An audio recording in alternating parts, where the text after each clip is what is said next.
All right, everybody. So welcome to NCUPS today. So I'm Thomas from Backscatter, and we're going to go ahead and get started here in just a little bit. We got a really awesome guest here today. Yeah, for those of you who aren't members of NCUPS, please join. It's been around since 1957. It's a really awesome community that we've got going here. So please sign up and please join, and that will also allow you to join the mini comp too. So every month we have a mini competition for different subjects to cover there.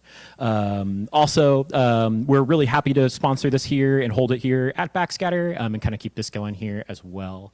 So I know our guest over here, someone that probably a lot of you already know. He's probably made a point to introduce himself to every single person, I'm sure. Is really excited to hear about this. So we've got Patrick Webster here. He's not only doing the presentation, but he's also going to be our guest judge for the mini comp. And so you're going to get a lot of him tonight. So just get ready for that. So kind of an important thing too. I don't know, like. It's kind of funny, I was thinking about this today. I was like, oh man, like the reason I'm here right now is because of Patrick. And I don't know, we've been friends for like over 15 years, and I had just graduated high school and was working at the Monterey Bay Aquarium. He had just graduated college and was working at the Monterey Bay Aquarium.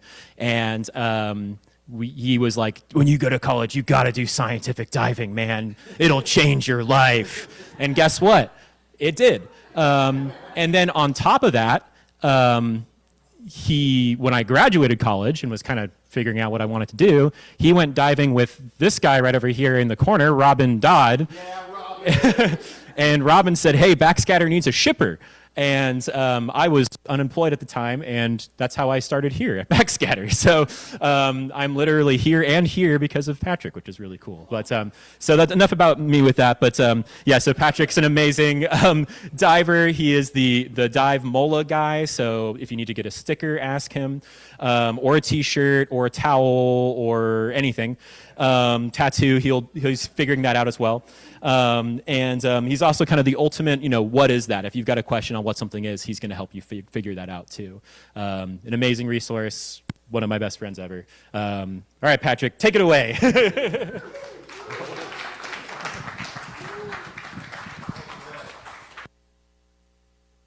All right. Thank you so much, Thomas. Hi, everybody. It's so good to be here with all of you this evening. There are clashes of many worlds in this room right now. I'm excited that my parents are here, my aunt as well.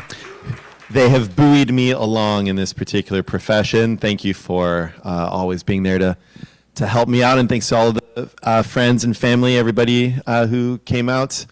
This is so great. This is awesome. I'm a little bit on the congested side, so I'm going to stay back here, and hopefully the Dayquil hits in just the right ways and at the right time to really sell this presentation. But we're going to start off by making enemies in this room because I was asked to be the guest judge for the NCUPS competition. So we're going to run through that very quickly. If you have any questions about the rankings and things like that, I forget who I was when I did them, so we can find out who to be mad at together. But this particular month, we had sunbeams as the theme, and so here is your slideshow of submissions from the NCUPS community.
All right, yeah, give it up for yourselves.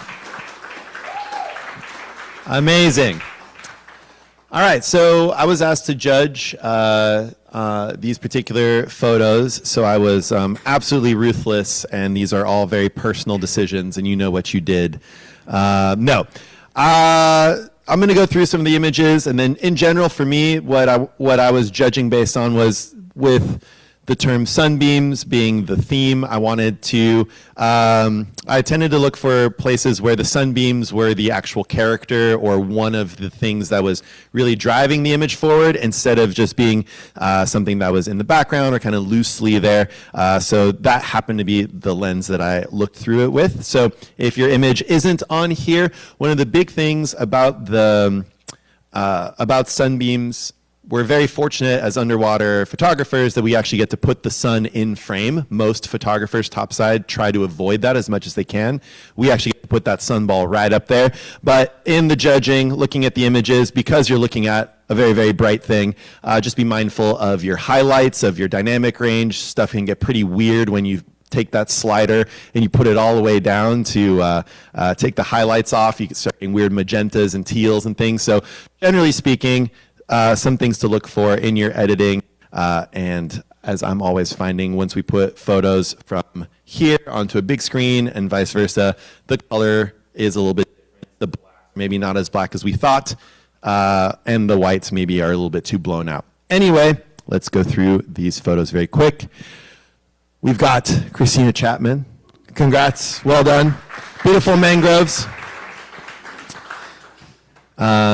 Yeah, if we want to go through more of the stuff, a little bit hot on some of the fish here, but a really, really beautiful composition, and especially a lesser seen environment. I don't know if you have ever seen a mangrove underwater. It's an incredible habitat, so fantastic. Commended as well, we've got Brandon Welga. Let's go. The Salps. Fantastic. We'll keep moving forward. Commended here, we had Michelle Manson looking down. I think Michelle was around. She's on the Zoom probably. This one I thought might benefit as the last one with a little bit of a crop in to get a little bit more dynamics. And then here you could kind of just come into this middle zone and get just those beautiful swordfish or sailfish, marlins. They're all the same thing at this point in my brain. They're not. They're not. No, they're not at all. How dare I say that? Bob Yee, commended. Give it up for Bob, everybody.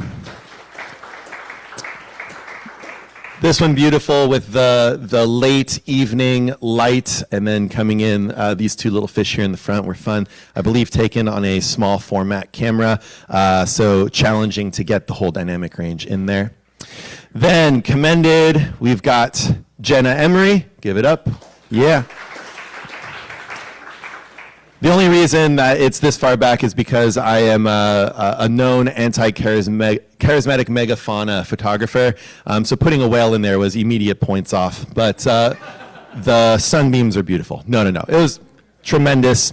But we're going to move on to sixth place. Chris Miles. Give it up.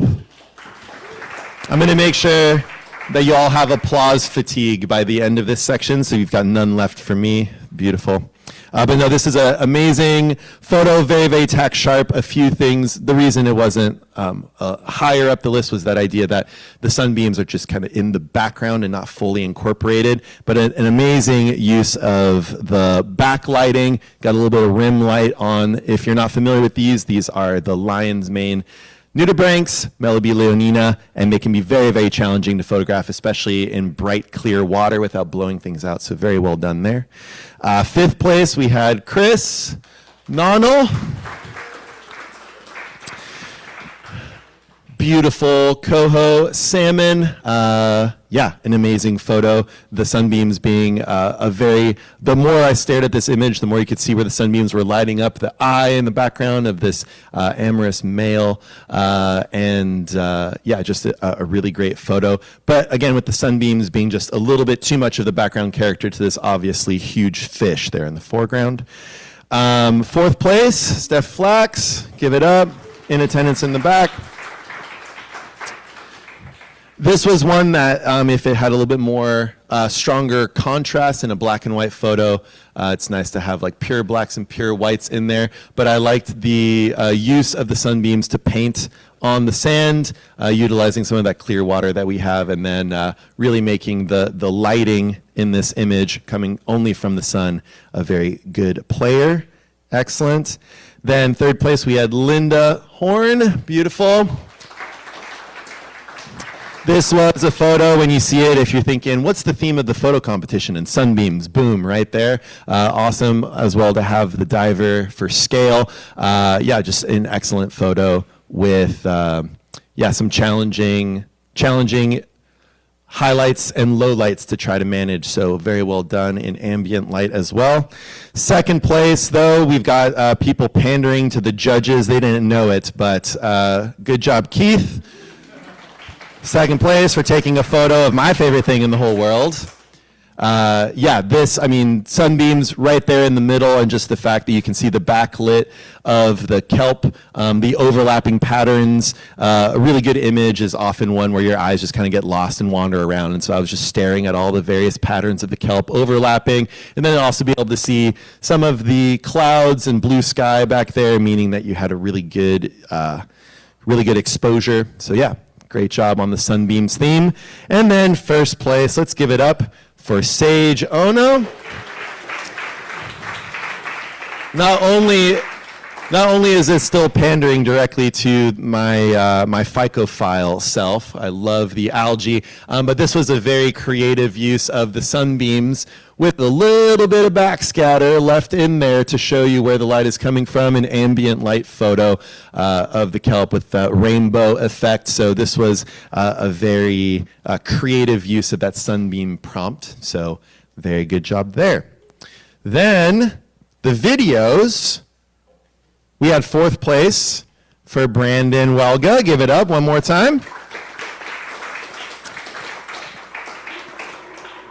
Very good clip. The judging for this in particular was just, this is a good example of a clip that you can do a little bit. You really want to focus on your ins and outs, as they say in the video editing world. So how does the clip come in? How does it end? So if you can trim the little shake and reframing at the start, and then the little shake and reframing at the end, and really keep that key part in the middle, that bumps it up in my video editing. There are quite a few different bits of hyperfixation in the genetics of my family. My parents can attest to this, and so video editing is one of those things where I've spent a lot of time looking at pixels. Okay, Christina Chapman, third place for this beautiful medley. Awesome stuff.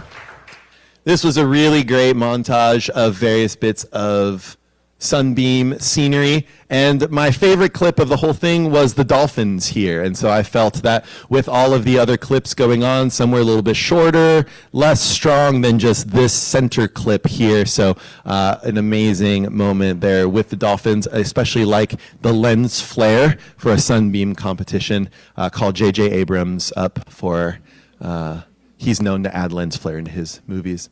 But yeah, great job. Third place. Second place, Colin Snow for this little mini movie in 3 shots. Absolutely love it.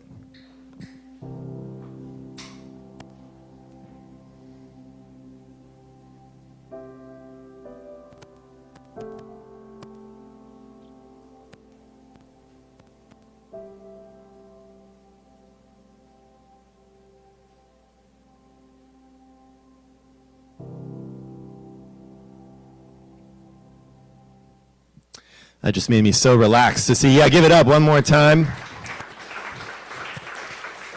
So that was great as far as telling a short story in 3 clips. It actually made the shakiness of the first clip really kind of the cinema verite of it all, bringing people into the underwater world, and then nice stable shot with the sun in the background and then the bubbles escaping. You're getting ready to go on your sunlit adventure. I loved that one. And then first place, give it up for Jenna Emery, because, well, it's the Breakwater. We gotta give first place to the Breakwater.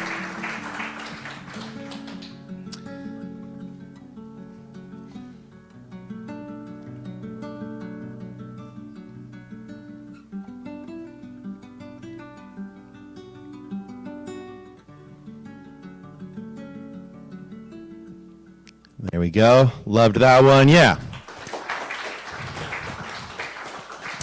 So what I liked about that was that you had the sunbeams at the start and then the life living with the sunbeams, especially dancing through the red algae as the decorator crab was walking by. Yeah, beautiful work. So I've been told by James Emery to let everybody know that the mini comps are a whole lot of fun when a lot of people participate, so definitely hop on and do it. And there were only 4 videos that were submitted, so submit those videos and you have a good chance of getting those points, so make sure that you do that. Next month, May, the theme is California. There you go. And it looks like the photo judge is Effie. Yeah! This is a good time to get those crisp 20s out and to really talk. Yeah, just start saying, you know, like the only diving is film photography on a breath hold. And you should win yourself a few favors over there. Okay, great. All right. This has been the prelude. It is now time for some Chillin and Krillin. Who's excited? Who's ready? Who's there? All right. So, I'm very excited to be here this evening. It's a pleasure and an honor because the last few years, it's actually coming up on 4 years, I have joined, I used to work for the Monterey Bay Aquarium. I worked there for about 11 years, and I was needing a change of pace from being on Twitter 14 hours a day, and I was able to jump ship and go onto the ships thanks to actually a gentleman in the back of the room, Kayvon Malik over there. Kayvon is a longtime member of the Lindblad Expeditions National Geographic team, which is now National Geographic Lindblad Expeditions, thanks to Disney. And so I technically, just so you all know, do not work for National Geographic. I work on the ships that say National Geographic on the side. We all work for Lindblad, but we all technically work for the mouse. So, if you're wondering, how am I doing out there? Gosh, it's, well, golly gee willikers, let's go look at some jellies, huh? So that's pretty much what I'm doing at the moment. But no, I've joined the Lindblad Expeditions National Geographic team where we basically, on a good day, we are camp counselors for very rich adults.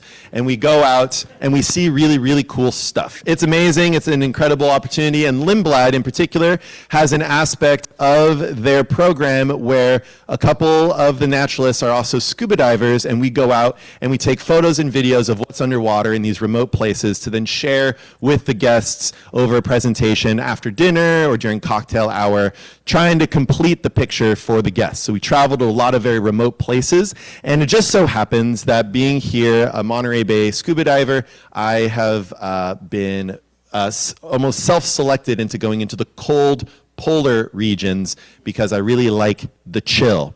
So with that, we're going to go on a little bit of a journey into the cryosphere, into the chilliest waters that we have on the planet. And speaking of that planet, we recently have some new perspective on Earth. We just had the Artemis mission folks get back to Earth safely, not even a couple of hours ago, and they took some really incredible imagery of our pale blue dots. And so I always like to remind myself of what are we doing when we're out there scuba diving, when we're out there underwater, because we live on an incredible planet with so many different features, from the aurora borealis that's there at the top and the aurora australis, or I think this is taken upside down, so it's the reverse. But we have the ionosphere, the atmosphere, we have the hydrosphere, we have the lithosphere, and we have the cryosphere on our planet, of so many different places where the drama of existence can play itself out. Going all the way out to the edge of the world, we had to move NASA from right to left. Beautiful. This is a photo of our moon our grandmother moon, as some of the indigenous traditions would say, and then there is our Earth. And as Carl Sagan and many other folks said back in the day when we were first getting these Earthrise photos, every piece of drama that has ever befallen humanity has occurred right there on that tiny little dot. And of course, if the astronauts were having a little argument in space, then also that far away. But that's where all of humanity has played itself out. And having this perspective, knowing that we've got that blue part of that pale blue dot just right outside, I often see these photos and I'm reminded that it's not really Earth that we're talking about ocean. When we think about living on this planet, we think that Earth is super important because that's where we have made our life is here. But the water part is what's driving everything on that little marble. And not all of us get to be astronauts, but many of us get to be folks that travel in our own little craft. That gives you an interesting perspective out there on the world. And I grew up in France, in Sweden, and we would travel across the ocean over to see our family here in America before going back to our home life. And every so often, we would make our way over this vast expanse of ice, an ocean of ice that is between Europe and the Americas. And in that ocean of ice, every so often you see little mountains, little islands in the sea of ice that are poking up. These mountaintops are called nunataks, and you have to pronounce it that way, otherwise it sounds like something went wrong at the convent.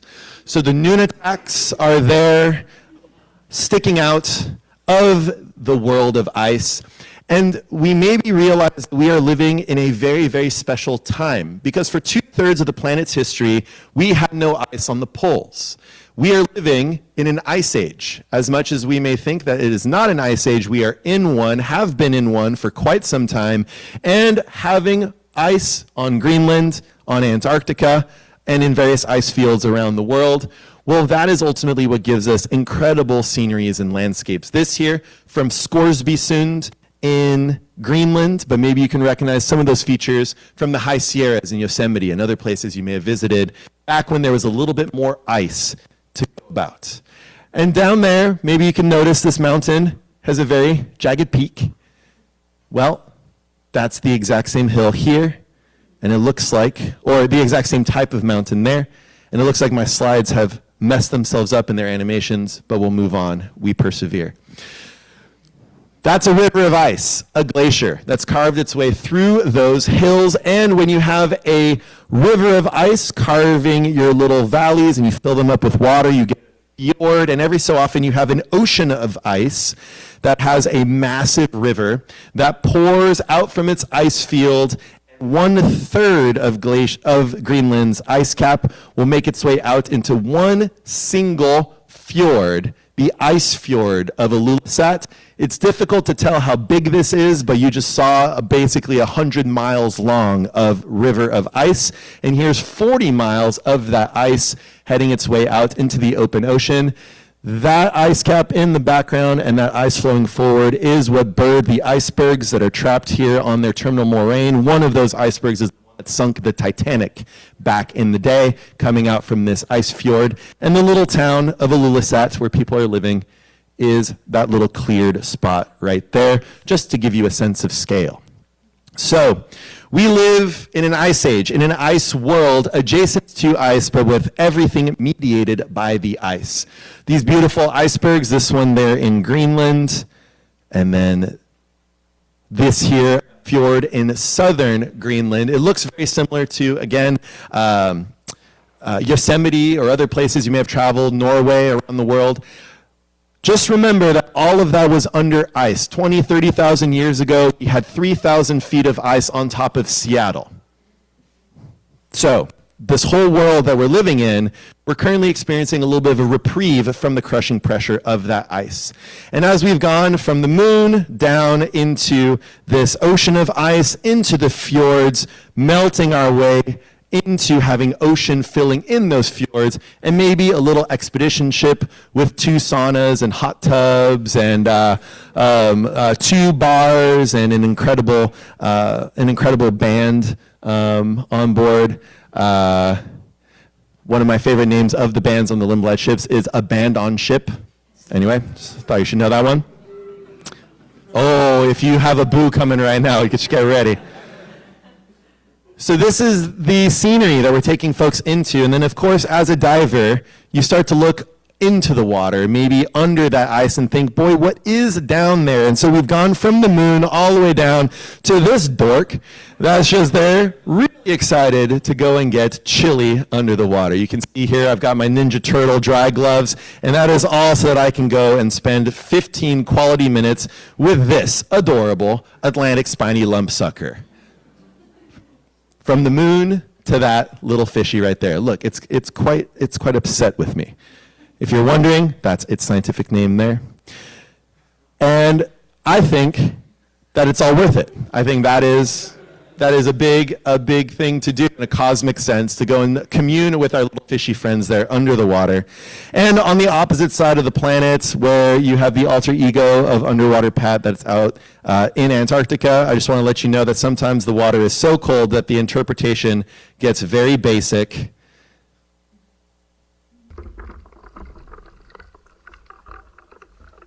There's penguins. That's about as much as I was able to think. All right, so we've gone from the cosmos down into our little blue planet, and there we are floating around in frozen water. I just wanted to give you a short history of underwater pat for those of you who are unaware. And mainly, I just wanted to have this photo up because my dad is here. So there's me back in the day. That's me on the London subway, I believe. So I've been traveling for a long time. And as you can see, I'm very uncomfortable in public. I really don't enjoy people looking at me, microphones, and I don't get along. No, I'm a pastor's son. You can see it right there. And when I was 5 years old, I saw the sea otters at the Monterey Bay Aquarium. I wanted to be a marine biologist and work there. And this was before I knew that you're not supposed to do that. So I apologize. But as a Patrick Starfish, I'm allowed a few things that you may not be. I knew right away from going to UC Santa Cruz and doing my marine biology degree that trying to be near the ocean was going to result in some really, really cool things. I went to the O'Neill Labor Day sale, got myself that wetsuit, and my first time using it was feeding a baby doll's porpoise a bottle because its mother had unfortunately washed up on the beach, and so I got to walk for an hour and a half in that pool trying to feed a little baby dolphin some food. Unfortunately, the porpoise did not make it because it did not get mom's milk, so it didn't have an immune system. But that was my first opportunity to be a part of the marine mammal world back in college. I then thought that I would do stuff with elephant seals. You can see me really proud of that beard at the time. And I realized that I didn't enjoy being out in the field as much as I enjoyed talking like a pirate at the Seymour Marine Discovery Center with the kiddos, and I realized that my career in informal science education was more my jam. And then, of course, I got to dress up as a sea star for the Seymour Center, and you can already see my audience developing because the children are terrified, but the adults find it mildly amusing. So here we are today. But then I discovered scuba diving. I realized everybody in college that knew what they were talking about. They had a specific direct relationship with the ocean that came from the scientific diving class. And so you might recognize that that is right outside over here at San Carlos Beach. That's April 2009 when I got my scuba cert, and it just took off. I was still trying to grow facial hair wherever I could. Pisaster mustachius is that one. There's me in scientific diving over at Big Creek, and my life pretty much changed that day, and especially afterward when in my Power Rangers Otter Bay wetsuits, I learned how to take photos underwater. My first dive with a camera was at the Santa Cruz Wharf on a decent day, and I loved it, fell in love with it, decided to go kiss jellyfish wherever I could. That's after about an hour at night at the Breakwater trying to dive out to the barge. And from that young little boy who had a fantastic hairline, there's me today. That was me over in Antarctica last November, about to have the dive of a lifetime. So learning how to scuba dive here in Monterey, turns out it prepares you pretty well for going out there into the Arctic, Antarctic, and so on, because I love taking photos of kelp. This one is next door at the gallery. Shout out to the Breakwater Collective. I love jellies. This one's also next door. I love nudibranchs. The Tasteful Nudes 10-year edition of my calendar is coming out. I'm working on the centerfold. So there are photographers in here that don't mind being blinded, I hope. So we'll talk more about that. And then here in Monterey, there's always something cool. I'm putting this snailfish in here with a little bit of diatoms hanging out up here, some phytoplankton, giving it a little tickle next to a teeny tiny little copepod hanging out on the kelp, just because this is foreshadowing there will be a snailfish later in the presentation. But it turns out that if you're out here in Monterey, if you like kelp, if you like nudibranchs, if you like jellies, you're going to have a really good time wherever you dive in super cold water. Because the colder you get, you start to have a vast distillation of things, down from a lot of species to very few species, but in much more abundance. So we're going into productive waters for this particular talk. And this next little clip here, or these photos, this is to shout out my friends here from the Pacific Grove Swimming in the Ocean in the Early Morning for Long Periods of Time Club, because there's me in Antarctica, freaking sending it, dude, hell yeah. No, doing my little backflips. My parents have watched me cheat death numerous times over the years, so I continue to do it. And there's me enjoying my swim in negative 2 degrees Celsius water. We had 28.7 degrees that particular day. And this is all thanks to, we've got, if you want to raise your hand, we've got the swim club there in Pacific Grove, the Coven of Water Witches. They were the ones who trained me through staying out there for 20, 30 minutes at a time in 50-degree water in just my board shorts, which then helps me when I'm out scuba diving in the very cold water with all the extra layers on top. So thank you so much for getting me ready for the chill. This is always a party trick, is very impressive to the guests. And so we get to go into these very cold waters. Now there's me with us taking a quick little selfie of a sea angel. We're just going to talk a little bit about how cold water is happening. This is the global thermohaline circulation. So thermo means warmth, temperature, haline meaning saltiness. So basically you are looking at a massive conveyor belt that moves water all around the planet, going around Antarctica in the Southern Ocean, the Antarctic Circumpolar Current, and the super cold water moves out into the Pacific and comes up and warms up and moves through the rest of the world, and as it moves around, it'll get cooled down in various places near Antarctica, or in this conveyor, going all the way up along Africa, South America, into the Caribbean. This is the Gulf Stream. And this warm water here is the reason that Europe is not currently experiencing an ice age. But Greenland is, because you've got this warm water coming up and then getting chilled by very, very cold Arctic air. And then this is where the water sinks and then goes to the seafloor. And this whole process takes about 1,000 years for all that water to recirculate. This got set up on the order of 30 to 50 million years ago when the Drake Passage opened up. So before the Drake Passage opened up here, before the Scotia Plate shoved its way through between South America and Antarctica, the Antarctic Peninsula right here is just a continuation of the Andes that's over here, which is why they're so tall. But this whole thing got blown apart by some plate tectonics, and that is what froze Antarctica in place. This opening of the cold water channel started to drive the production of very, very high energy, high density foods.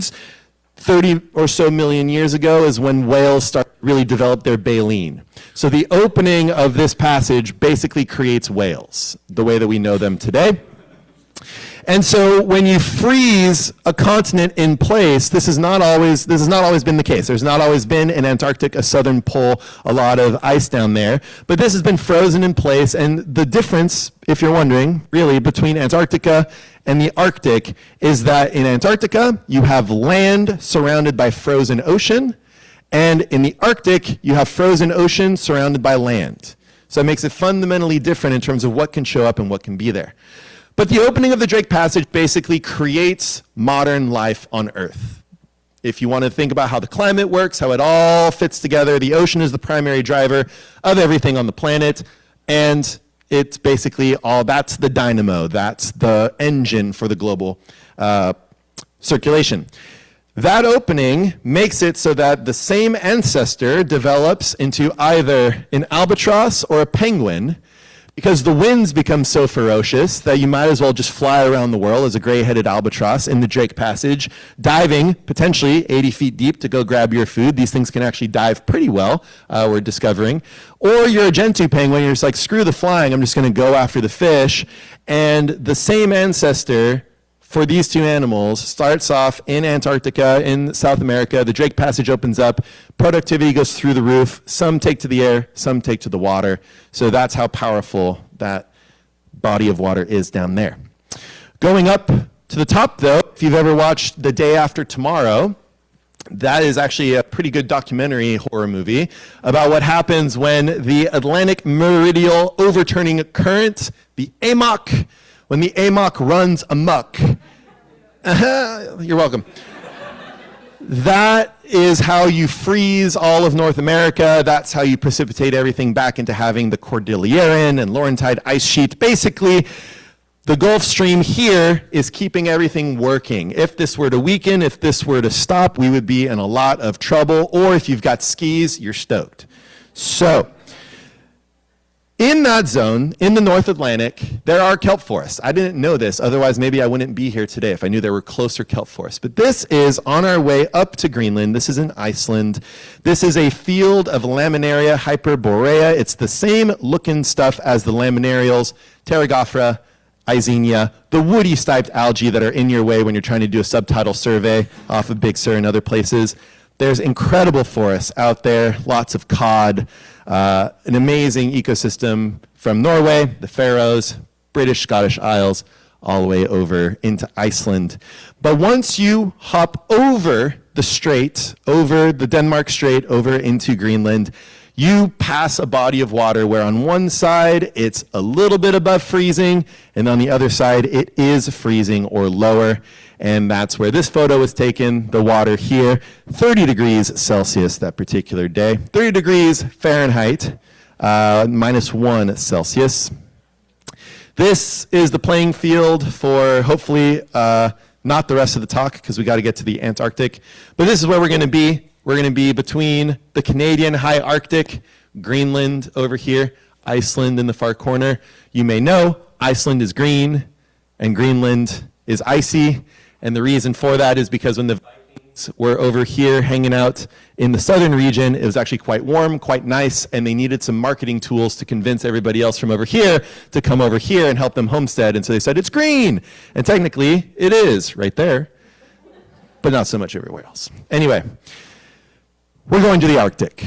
The Arctic, by the way, meaning in the direction of the bear. Not necessarily the polar bear specifically, but Ursa Major. So, named for that. So, Antarctic means opposite the bear, so away from Ursa Major. And it just so happens that if you're in the northern hemisphere, you know what a bear is, so you're going to name your constellations after a bear. In the Antarctic, there are no bears, so you can remember that when you look to the stars. All right. Okay. We're going to be around Disco Bay, okay, and Baffin Island on the opposite side. And there's me. I've dove right there. Great. So we're up there in Greenland, and we're right at the edge of where the solar radiation dances its way along the magnetic field lines of the Earth and then ignites as the aurora borealis. So borealis because it's up in the north. This happens on both sides. A really incredible sight. I highly recommend going to places where you might be able to see those lights. In the zone, there are whales, because in these hyper-productive environments, this is where the whales get big, just like Monterey Bay. is where the whales come from Costa Rica, from Mexico, to come and get big and fat off those anchovies. There are whales that are traveling from the Caribbean, from the Azores, up into Greenland to go and get their food. The reason for that, again, these waters are productive. They are filled with lots and lots and lots and lots of food, and that food is very high quality. So when you're in the north and you're feeding, or in the cold water and you're feeding as a whale, you're eating bacon double cheeseburgers with a side of fries and then a malt. When you're in the southern latitudes, you're looking at rice cakes and a little bit of a fruit salad. So that's the energetic needs of a whale are met in cold water. There are killer whales in Greenland. Very little is known of them because back in the 80s, the Russians caught a whole bunch of them and turned them into dog food. And so there's very little known of that time period in the 80s. We're just starting to learn more about those orcas. There's sperm whales up there. These are all animals that you could see here in the Monterey Bay. Not the same species necessarily, not the same population, but similar environments here. Cold water, deep water, that's where those animals are. But then when you get near the ice, if you remember nothing else, if I haven't made it clear enough, the ice is the whole point. We live in an ice age, and where you want to see a lot of the Arctic animals, the Antarctic animals, you gotta find the ice. Once you get to the ice, you got friends like the bearded seal. No, look at him. So cute. Their whiskers actually curl up as they get cold, as they freeze. It's adorable. You've got the hooded seals. If you're not familiar with the hooded seals, they are the ones that have that septum in their nose. That's a male. That's the inside of its nose puffing out, or the outside of its nose puffing out. They can actually turn it inside out and see the red septum balloon that they wave around. That's all to impress the females, and as you can see, overwhelming support. Just killing it up there, dude. Keep going. These are an incredible animal because they spend 4 days with mom before that's it. So incredibly fast growing. And I know this is above waterpat imagery. I apologize, but this is for you, Joe. You see? I'm trying. We have walrus up there. Walrus are fantastic. Odobenids, they are halfway between a seal and a sea lion. And then you've got the ringed seal, adorable. Look at me. Oh. But those big eyes there, not only for hunting underwater, also for staying vigilant and alert, because up there are, of course, polar bears. I took a selfie with one. Look at that polar bear. They're not everything they're cracked up to be. No, this was actually this little gentleman here. The Greenlandic sled dog is its own protected type of dog. These are critical for the survival of the Greenlandic people, and so you're not allowed to bring dogs from various places up beyond Nuuk, the capital. These are a protected type of dog. No, we're talking about these puppies. Adorable. This was a female bear that was near us. She had a moment of self-reflection and decided to head off on her lonesome.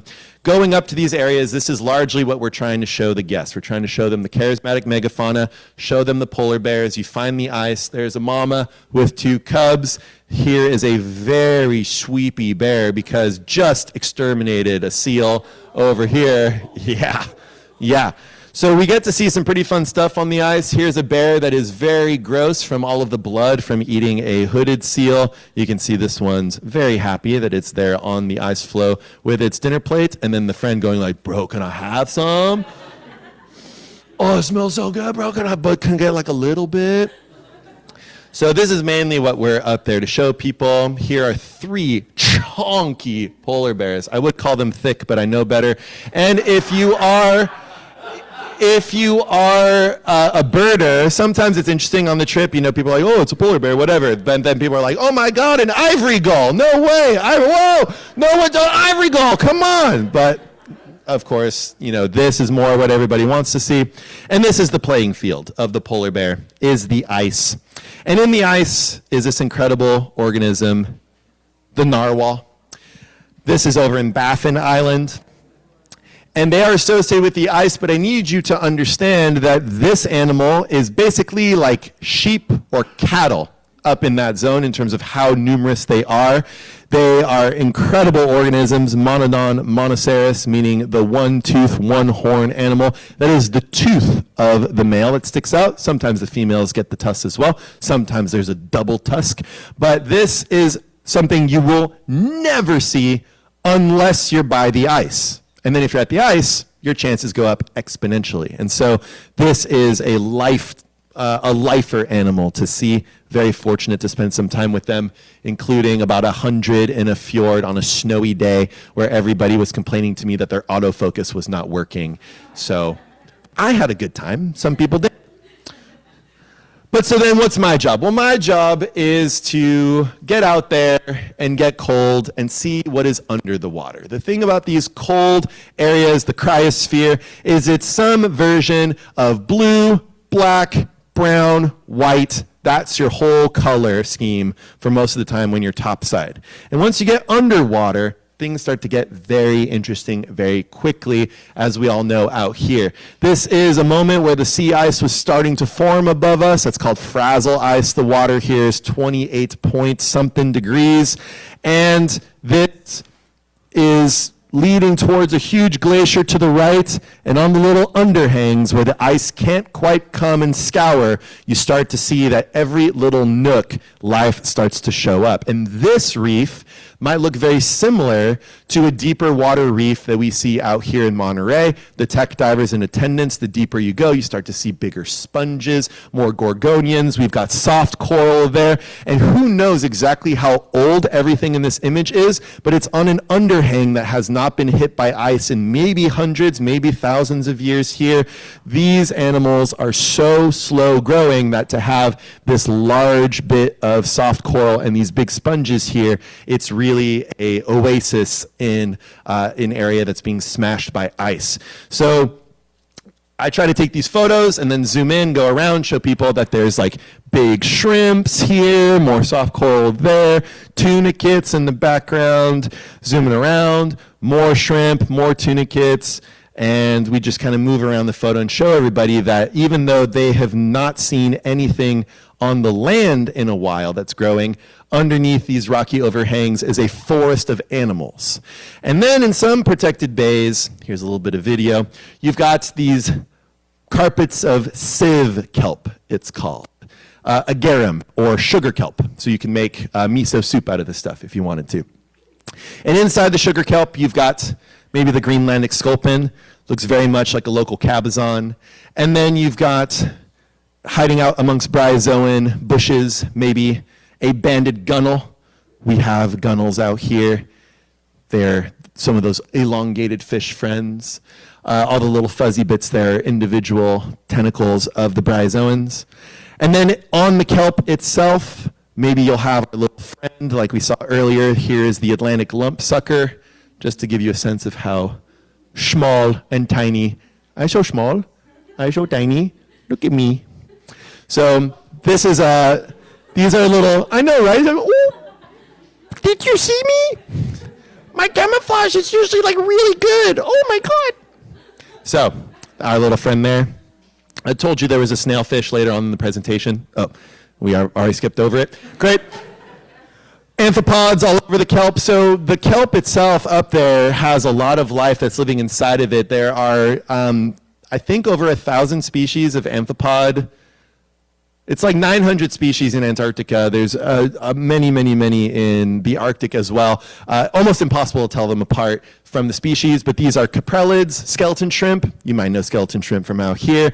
These ones happen to be pretty big, almost like inchworm size. And then this little musk ox looking rhinoceros of an amphipod there, one of the many species. These are all over the kelp. They're very much like ants, just absolutely everywhere. And then I was asked online if there would be nudity in this presentation. Yes, of course, here is a dendronotus. Do you recognize this animal? I mean, you've maybe seen it out scuba diving. We have dendronotids out here, many of them. And so the fascinating thing about being so far from home is that it's so similar because we have that cold water and there's only so many organisms that can really survive and thrive in that type of environment. So a bushy-backed dendronotus here. This one of my favorite photos of a nudibranch I've ever taken. It looks like it's a little bit out of focus, and the reason it's out of focus is because this one is on a little fumarole, about 15 feet deep, where there's super hot water that's coming out from a little crease where there's some tectonic activity. The guests are up over looking at some hot springs and all the beautiful oases of interesting bacteria growing on the land. And under the water, there are these fissures that you could find from from the surface because there's streams of bubbles coming out. You basically got to dive on a little volcano, a little geyser, and this sea slug, unperturbed by the fact that there was maybe a 50-degree difference in temperature from the top to the bottom. We warmed up our hands here. It's quite cold on that particular dive. Then this here in a back fjord, another beautiful Dendronotus, this one the robust version, eating the anemones in the muck. A rocky aelid. This is the first photo of that species in Greenland, because it turns out not a lot of people are looking for nudibranchs out there in Sissamute. And then the red-fingered coryphella. And then for some reason they say this is the same species that we have here in Monterey, the barnacle-eating dorid. There's no way that it could be, but maybe it is. There's two of them mating. This one here, another fuzzy Onchodorus, first photo of that one in Greenland. It just so happens that there's not a lot of people out there diving and looking at these animals. So that's one of the great things with Lindblad and Nat Geo Expeditions, is that we're out there just seeing what's out there. This, if you're not familiar, a stalked jellyfish, a staurozoan. And staurozoans, one of my favorite animals, because they only live in subtropical and colder water. So they avoid the tropics entirely. This is an animal that potentially has the same requirements in SPF that I do. And so it has found its niche in the places where vitamin D is a better currency. So anyway, the staurozoans, these stalked jellyfish, they look like an anemone. They're actually jellies. And my first time seeing one of them in Greenland was with Kayvon there in the background. And then the beautiful, the incredible sea angel. And I'm going to accelerate a little bit to get to a part that I want to mention, but the sea angel of the north of Greenland, one of the most mesmerizing animals. This is filmed 4K, 120 frames per second, so this is 25% speed, and they just go flippity-flapping their way through the water. Absolutely angelic looking, but there's a little devil in the details that we'll get to, and we scared the mysid shrimp away there. But so I fell in love with the jellies at the Monterey Bay Aquarium, all of these animals here. I didn't realize just how cool it was to be able to go diving out here in the bay, see something really weird and boogery, and go to work and be like, hey, what's this? And have the world expert on that. And it turns out that jellies are kind of everywhere. They're kind of misunderstood. They're definitely ignored a lot of the time in the science, in the background. And these are just a few of the phyla that could be gelatinous. I now have videos of worms that should be up in here. But just to show you that you've got 4 different phyla of organism that are these gelatinous animals. And that means that each one of these organisms, Cnidaria, Ctenophora, Chordata, Mollusca, they are as similar to each other as we are to a crab, just in terms of their phylogeny. And there's a lot of booger beings out there. And what I love about Greenland is that that is their name for the moon jelly. Noirluk means snot monster. Sometimes you find your people and they're somewhere else, but in Greenland, they're all about the mucus animals. This one here using a little bit of its mucus to swallow some of the diatoms there on its beautiful digestive lingerie here. And then this, the animal that eats the moon jelly. This, of course, the lion's mane jelly, much larger. This one is Nuarlusuak, which means the huge snot monster, of course. These are the only 2 Greenlandic names for jellies as far as I've been able to find, and asking my friend Lars Bennett Abelson, who lives out there.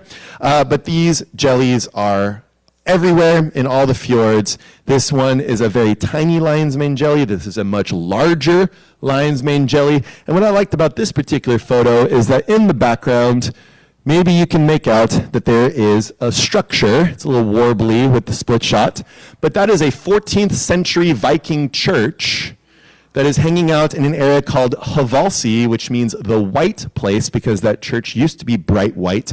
And that is where a lot of the last Viking ceremonies that we know of were taking place. And so just outside of humans reaching this zone from Europe, we had those jellies the entire time.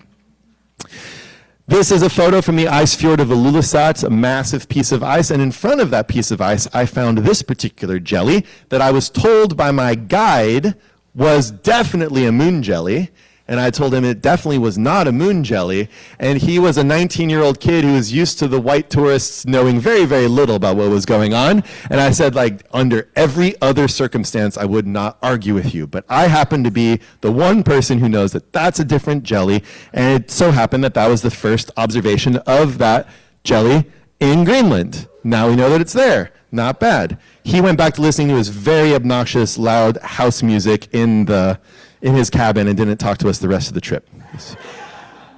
Making friends. So, in the Arctic, amazing animals. This is the Arctic jelly.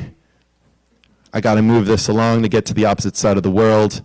But so many different types of jellies. Many of these are some of the first records that we have on iNaturalist. They've been found in the past, but very few photos in situ. That's Kamon back there on a dive. This was a massive jelly called a hanging gut jelly. Then this is the first siphonophore found in Greenland, or photographed. It's like, yes, they're firsts, but we know that they were there, but they just haven't been photographed. So couch it the way you must. This here, the polar Velcro jelly, an absolutely amazing animal, and I took this photo that I'm very happy with. Oh, that was a good time. That was in southeast Greenland. So Velcro jelly, because all these little tube feet, or they're not tube feet, they're tentacles. They look like tube feet. All these tentacles help it hold on to the seafloor or to algae, and then it raises its arms up above, its tentacles up to catch its food. Where you have jellies, you're going to have hitchhikers because they are their own zip code in the vast open ocean. If there's nothing to settle on, then you might as well settle on top of a big lion's mane jelly. That is a hyperid amphipod. Many, many, many of these out there.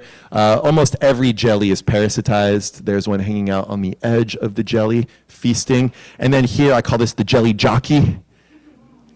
This was in Fram Fjord in the Canadian High Arctic. We're getting close to 80 degrees north for some of these photos.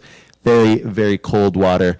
An amazing little hitchhiker, a little shrimp friend, about that big, amphipod, hanging out on the jelly. This one here, an amphipod on the lips of a burrowee. They have teeth, burrowees do. They're gelatinous. They're iridescing right here. They're interlocking, and then that one there is giving you a little smooch on the lips. The abyssal comb jelly, so many types of jelly. It has a pink gut because it eats bioluminescent food, and that way the bioluminescence inside its belly doesn't give it away because it has the pink gut. So you know that's cold water, deep water. Comb jellies are amazing animals. We don't have time to get into them too much, but they are effectively aliens on the planet because they use different sets of genetic instructions for how their genetics work compared to every other organism that we have. So if you are a sponge person in this room, I'm very sorry. I'm definitely on team ctenophore as the sister taxa to all of life. And I know that many of you were on the edge of your seat wondering where I was going to fall on that particular debate. But anyway, comb jellies everywhere. But I wanted to get to the sea angel. In particular, I wanted to get to the sea angel because it has many different names. It is the sea angel. It's a mollusk. It's Cleone limacina to the scientists. It is a pteropod, a wing-footed sea slug, like pterodactyl, meaning wing finger, pteropod, wing foot. But to the Greenlandic, it is Ataliangwak, which means grandfather. Now, hold on to that. The grandfather is an interesting organism because it is, again, quite devilish in the details. It has these cephalic tentacles. This is my photo. There's many better photos by Alexander Semenov, but that's the one that I took. And these cephalic tentacles shoot out. Basically, imagine this animal as a tube of toothpaste that you just squeeze, and then the cephalic tentacles open up. They squeeze themselves, and then come out, and they grab these animals. This is a sea butterfly. It's very small. It's about this big, so taken with my macro lens. But you can see that it's a snail. It has that transparent shell on it. And they are deep purple, black appearing, which is why they're called Tulukasak, which means like the raven. So that's them going by. Here's one of them swimming. Flippity flopping. Whoop. Let's play the video. There's one swimming in slow motion. It's out of focus because it's right in front of my camera. It's going to touch my camera and watch it try to run away from me. Right there. Whoop. down it goes, and then it's going to swim right back up. And that's its escape response from its predator, which is the grandfather. Now, the grandfather is called that because in Greenlandic, there is actually a nursery rhyme that is about Atalengwak. I'm going to play you a little bit of that from one of the choirs of Greenland, of Tassilak. And this is a lullaby. And so when I was first on the ship, I took these videos, and then some of the Greenlandic guides were like, oh my goodness, that's grandfather. We have that as a nursery rhyme. And so without further ado, here's a little bit on Atalengwak.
And that keeps going until the kid goes to sleep.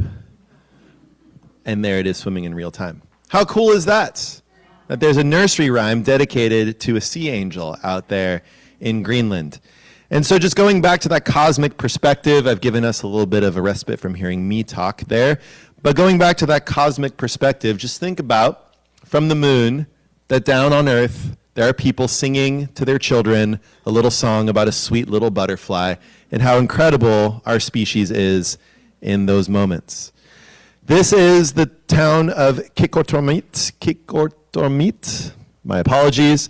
But this is over in the Canadian high Arctic. The gravity is different over there, so I can actually dunk. It's pretty incredible.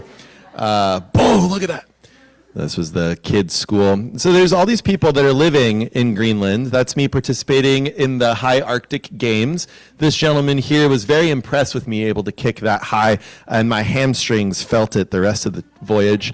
But there are people that have been living in community of the Arctic for thousands of years, and they have incredible inventions. Like this here is a hunting stool that is using the scapula, the shoulder blade of a walrus, held up by a tripod of 3 walrus bacula. If you don't know what a baculum is, it's a penis bone. So that thing is really nice, goes right in your backpack, and then boom, you can go and sit on the ice. This is a piece of a meteorite that had been mined by the folks of Greenland for thousands of years to be able to make their iron tips. That's how you get your metal up there in Greenland, is from space. And then we were offered at this particular event to eat a little bit of narwhal as well, some muktuk. Now, the narwhal is the reason that a lot of the guests wanted to go to Greenland and the Canadian high Arctic and see these animals. Then to be offered them to eat is obviously a very strong cultural difference. And when we're up there going through the rest of this presentation, we'll just think about this concept, which I learned to appreciate more when I was on these trips. Time immemorial was something that I did not understand when I first heard it. And what I've come to learn is that human beings are the primary ecological factor everywhere that we go. We basically create the environment that we wish to see wherever we have been for as long as we have been human.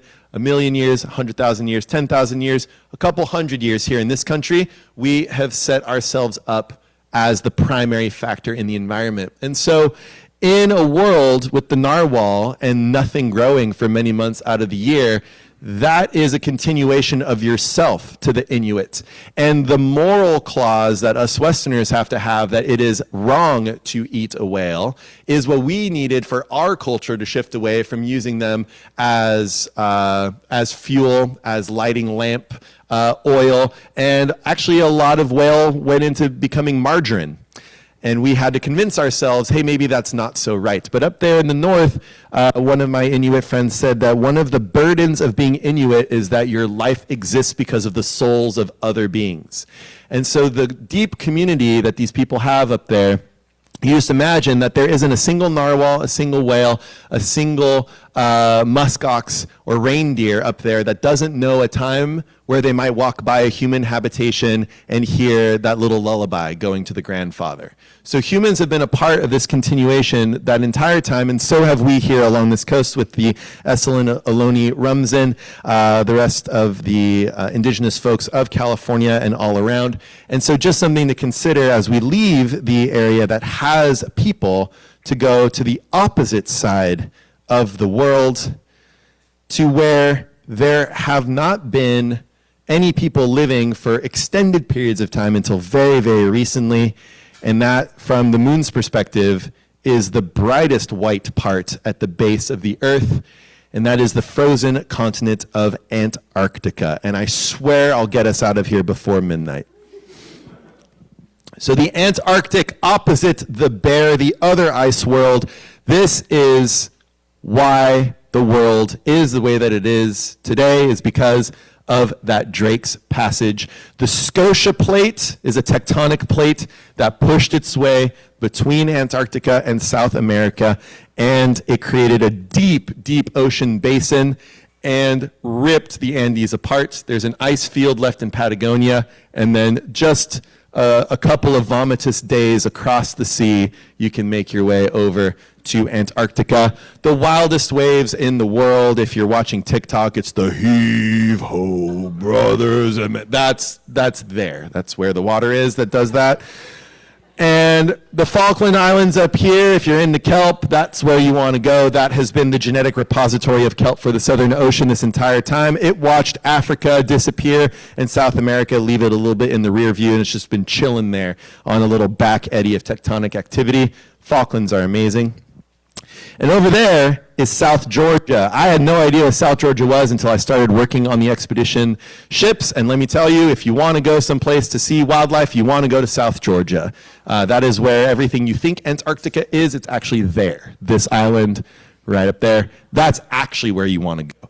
The Antarctic Peninsula, whatever. No, it's great, but very different, because that is where a lot of the wildlife is. This is the Weddell Sea, usually completely full of ice. The Antarctic Peninsula, the mild part, the South Shetlands here, known to Shackleton as the armpit of Antarctica, right there. Spent a lot of time there, I can attest to it.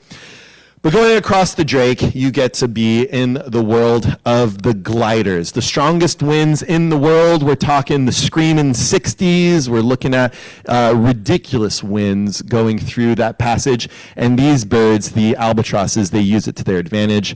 This is a photo of a very old wandering albatross. They're one of the few seabirds that continuously change their plumage as they age instead of with their breeding times.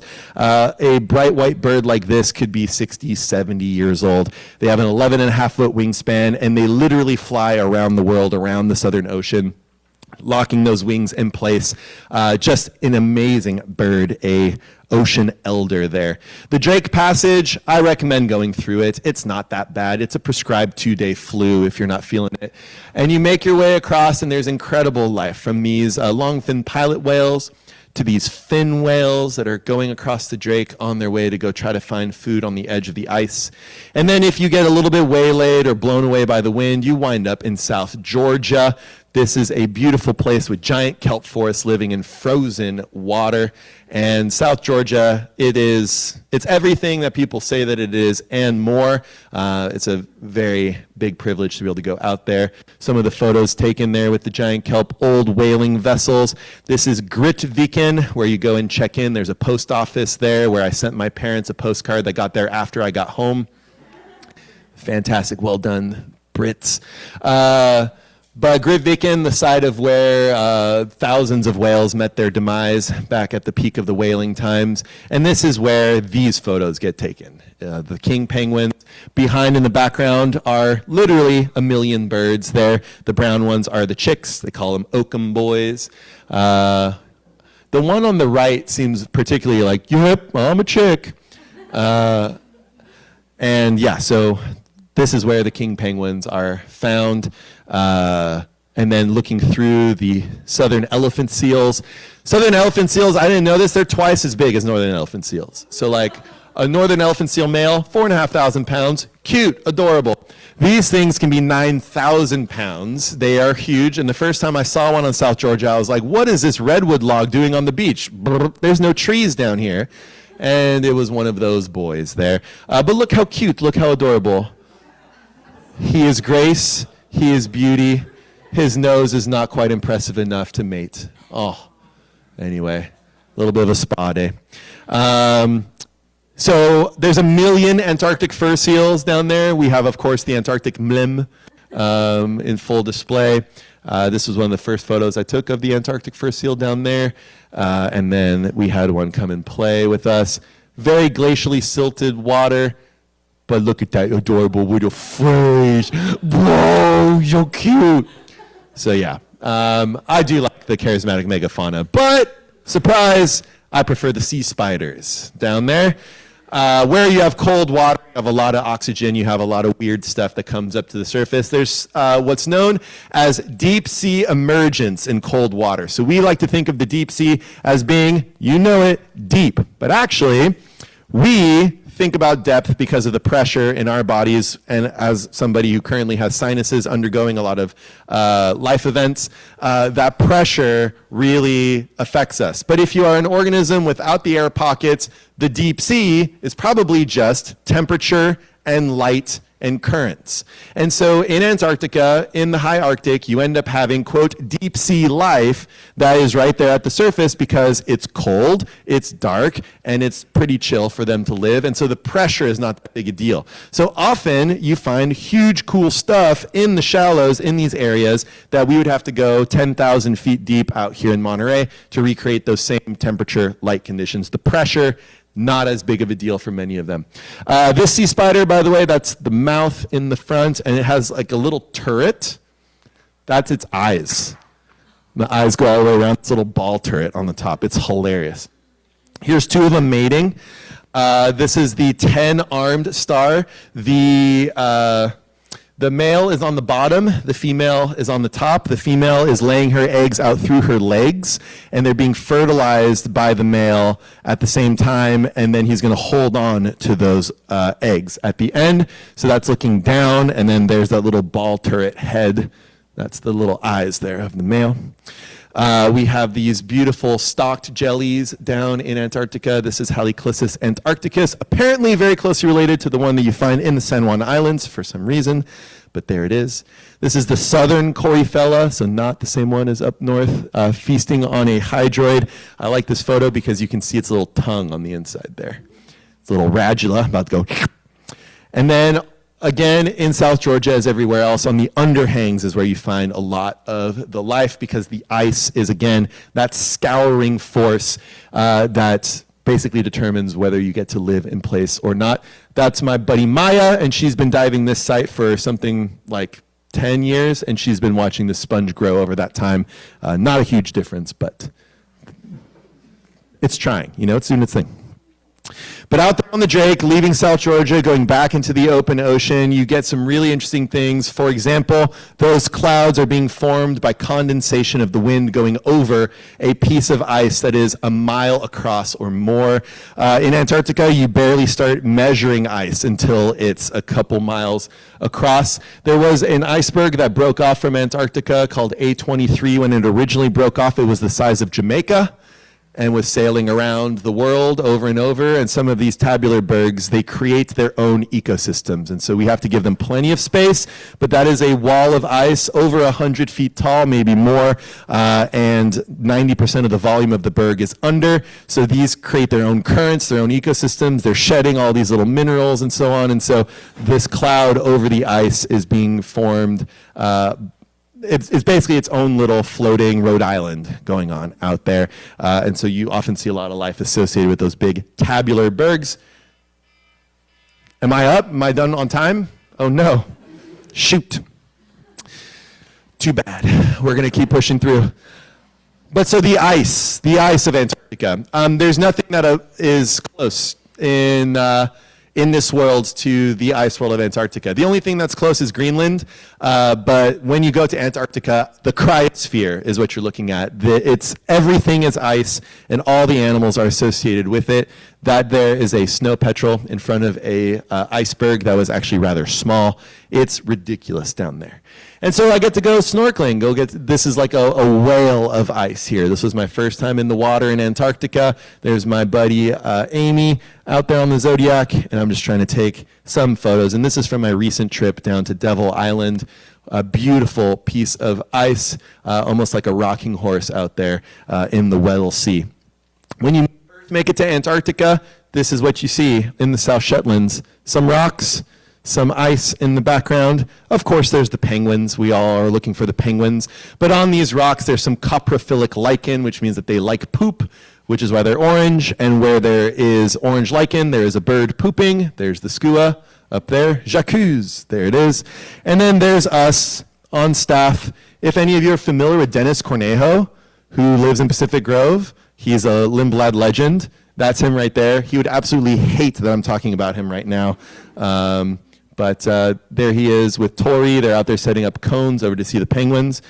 But everywhere you look in Antarctica, you think wilderness, pristine, nobody down here. But actually, the entire history of humans going to Antarctica is to do with exploitation of the resources down there. Those fur seals that I showed you, that's the first reason that humans made their way to the Shetlands. One of the first people to land physically in Antarctica was an American fur sealer going to get those pelts. And then you have the elephant seals, you have the whales, you have all this industry to go down and collect what was at the time literal oil to power the world. And this was a dive I recently did inside a active volcanic crater, it's not that big a deal, called Deception Island, which used to be a whaling station, and that there on the top left is the arm bone of a whale, probably a blue or a fin whale, absolutely massive. This bone, the last whale caught there was in the 1930s, so maybe about 90 years old on the furthest end. So whales and resources, that's why people made their way down to Antarctica for all of these years and still now. It's such a huge environment that you can get lost looking at the orcas in the ice. They tend to turn, this is a young one, they tend to turn that sort of golden color because they don't shed their skin down there. It's so cold, they get covered in diatoms, and many of these orcas will then swim up into warmer water of Brazil, shed their skin and swim back down with a fresh little bit of paint on them. So it's the only known spa treatment migration known outside of humans is those Antarctic killer whales doing that. Amazing to see these animals down there. Different types. They hunt penguins, many of them, the gentoos. And so, of course, we go down to Antarctica. We're there to see the penguins. Oh, there's me. And I'm cross-country skiing on what's called fast ice, which means ice that it's frozen to land and over a fjord. So it's a few thousand feet deep of water beneath us on this ice. And the Adelie penguins are hilarious because they're super curious about these weird-looking penguins that are all there walking around, and they run right over to you.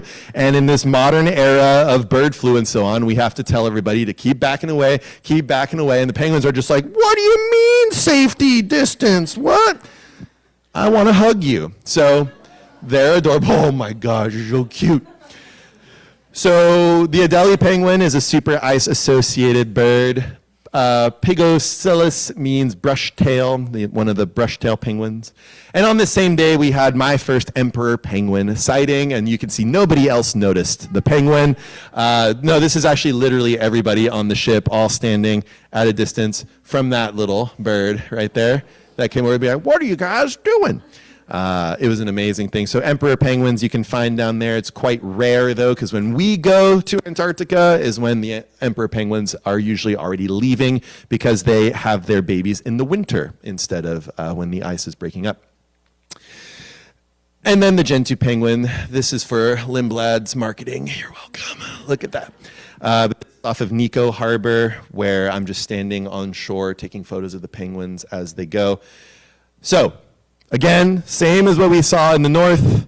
Everything that we're looking at from shore, from above, we've got the penguins, we've got the ice, we've got the mountains, but it's black, it's blue, it's a little bit of white, a little bit of orange from the beaks, but there's not a ton of color. Then when you go underwater, sorry, this one's black and white, but then when you're underwater, there's a lot more going on. And this is what we get up to. This is diving a wall near Roche Harbor. And this is what's called lasagna kelp. It's not actually kelp. It's related to acid weed. But these fronds can grow to be over 100 feet long and a couple feet wide. Incredible, draping their way down over the reef. And as you drop down the wall, this was a sheer wall that went down thousands of feet beneath us.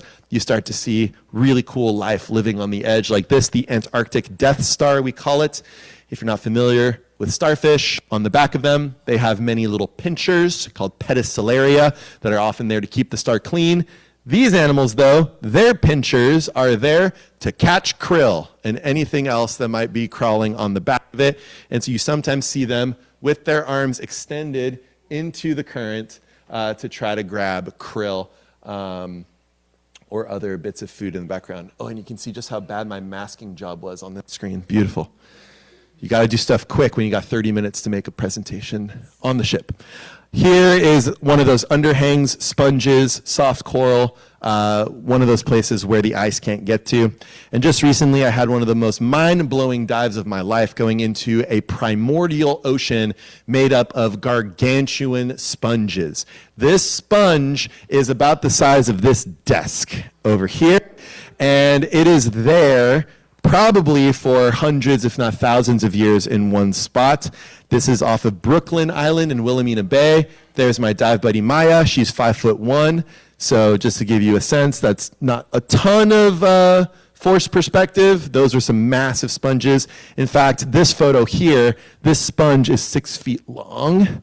And this went, I'm about 100 feet deep here. This went from about 45 feet as far as the eye could see on a crystal clear day, just sponge.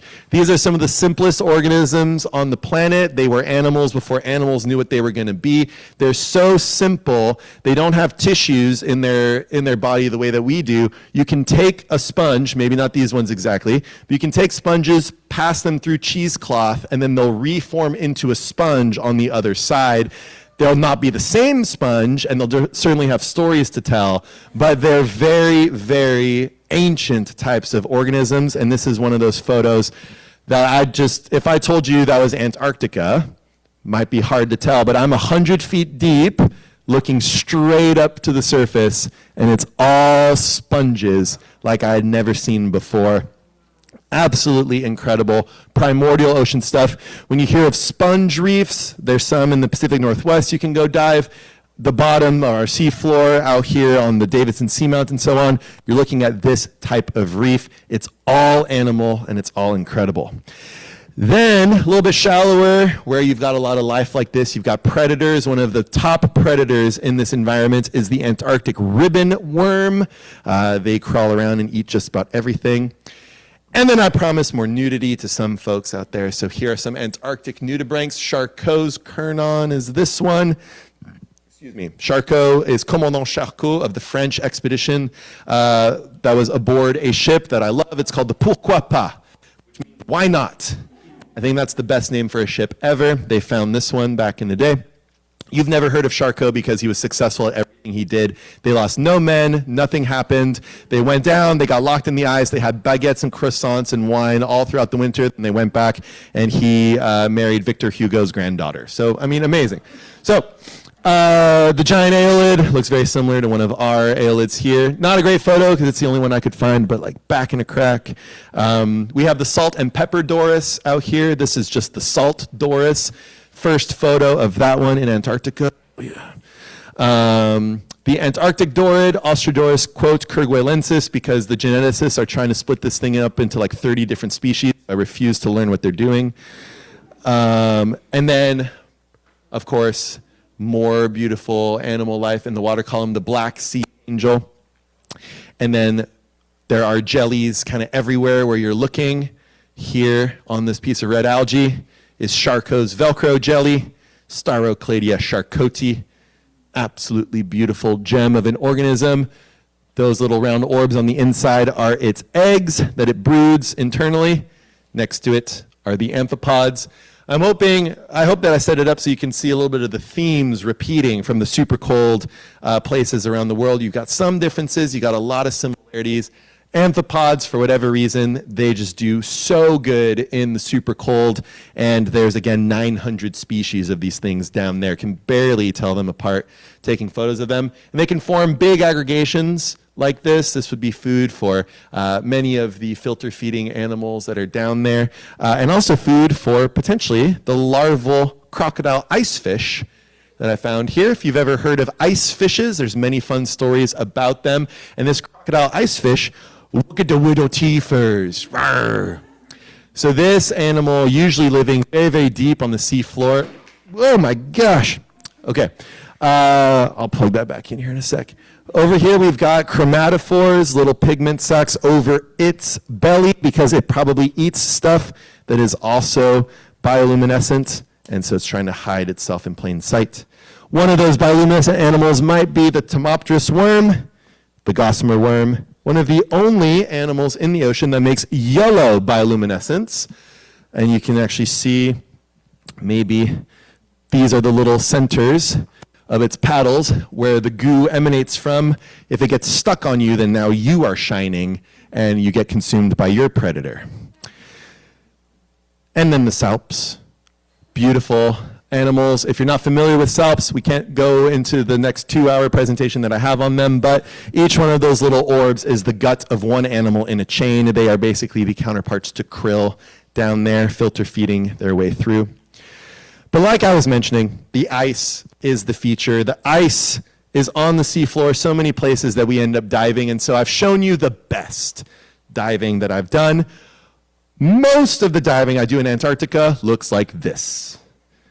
This is most of the time what we're seeing. Kayvon is nodding in agreement back there.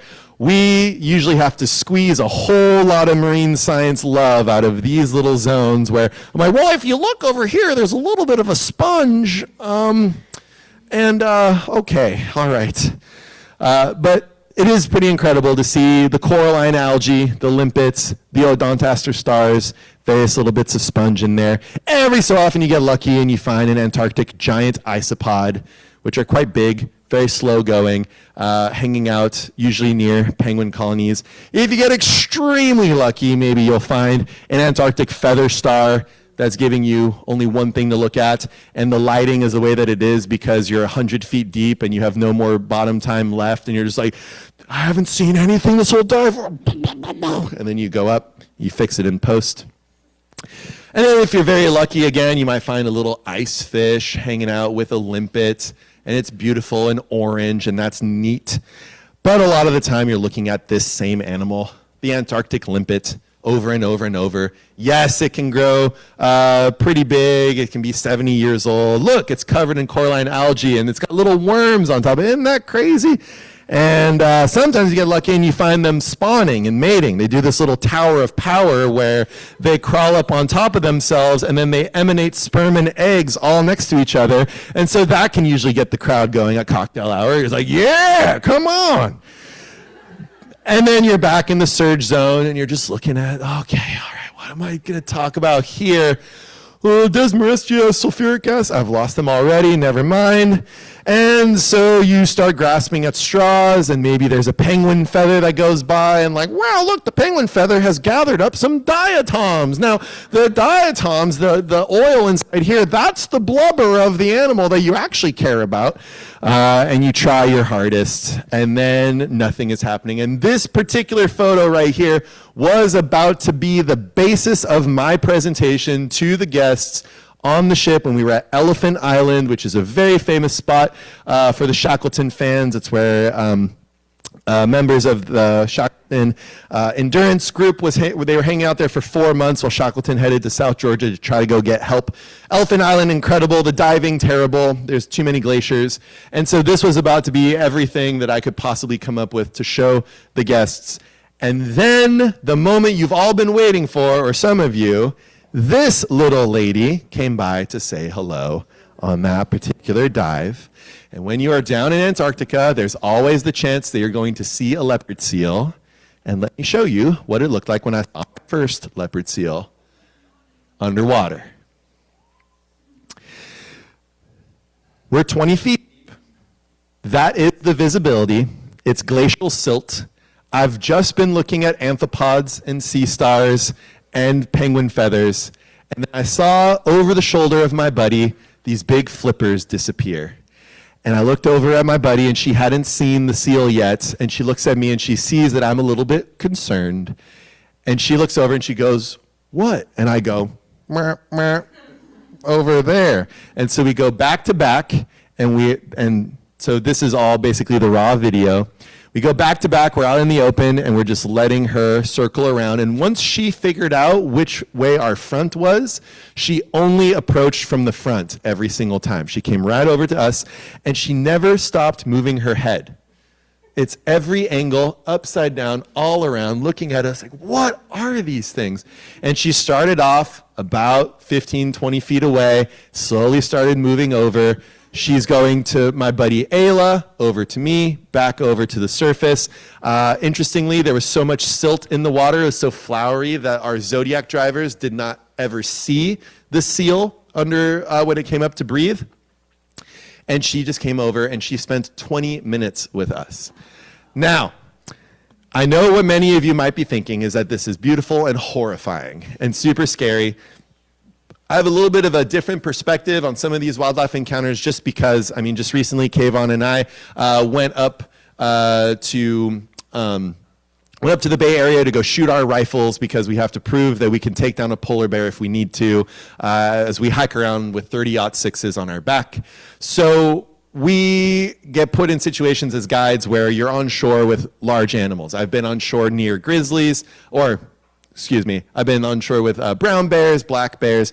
So the same sort of feeling you get when you're there is what's there first. But I also think that leopard seals are one of those meme-ified animals where the meme is that they're horrible and terrifying and serpentine and scaly and Voldemort-y and you just can't trust them. But I think it's very similar to how many of you still associate with people, even though you know what some of our elected leaders are up to. So you gotta kind of make your choices as to which leopard seal maybe you get in the water with. And this one came up to us. We had no choice in the matter, but she ended up being just so chill, respectful, curious. This is as close as she got. She was almost touching the camera just then, and right at that moment, seeing that little face, that's when my buddy and I were both, okay, I think we're good. This has been fantastic and we're gonna leave. But I left this encounter feeling a little bit changed in my perspective because leopard seals, oh my goodness, what's it gonna be like when you first see it?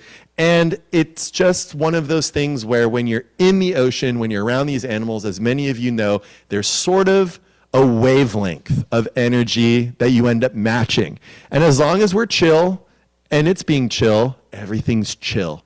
And a lot of the photos that you have ever seen of leopard seals are animals that have been approached on purpose, at length, consistently for days on end, for them to open up their mouth, because that's how they test what's going on in the world. They open up their mouth, you take that photo, and then you write your story saying, you cheated death, isn't this incredible? When most likely that animal was sleeping soundly on ice moments before you went over to snorkel with it to try to win Wildlife Photographer of the Year. So this is more what we want to show people on the Lindblad ships is you've heard of it, you've seen it, you've been marketed it, but then you as a human on the planet, when you get to go there, what is it actually like? And I really think that that is an important grounding moment for so many of our guests to actually be there and see these animals as they are and not just as they are promoted to you. This little lady was showing us her belly. I mean, look at that. Her little forward flippers going down. You can see the fingers inside there. Seals and sea lions are related to bears, so they've got those little paws on the inside. Absolutely adorable little lady, and she hung out with us again for 20 minutes. This is what I was able to salvage and post from all of the backscatter. Just amazing. Now we're going to finish on a little piece here. Thank you for everybody for sticking with it. We're almost there. This animal, you know, is an apex predator, a top predator. Oh my gosh, the big teeth. But did you know half of its diet is this animal? The krill, the lobodon group, those, the leopard seal, the ross seal, the crab-eater seal. They have little lobes on their teeth that allow them to filter the water to eat krill. Krill is the most abundant organism, the Antarctic krill is the most abundant organism on the planet, how to get a little flair, other than people. So up until recently, Antarctic krill outweighed humanity by a lot, but ever since we've been able to supersize that meal, we're taking over. But 400 million tons, I believe, the Antarctic krill, and it's ridiculous, the amount of krill that there is down there. They are not just building blocks for other organisms. They are incredible organisms in and of themselves. They are not just the puzzle piece to the charismatic megafauna. These things should win so many awards for design.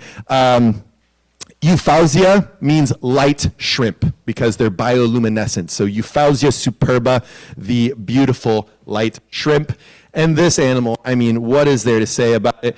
On the back here, it's got multifaceted eyes. This is its heart there, right behind the eyes.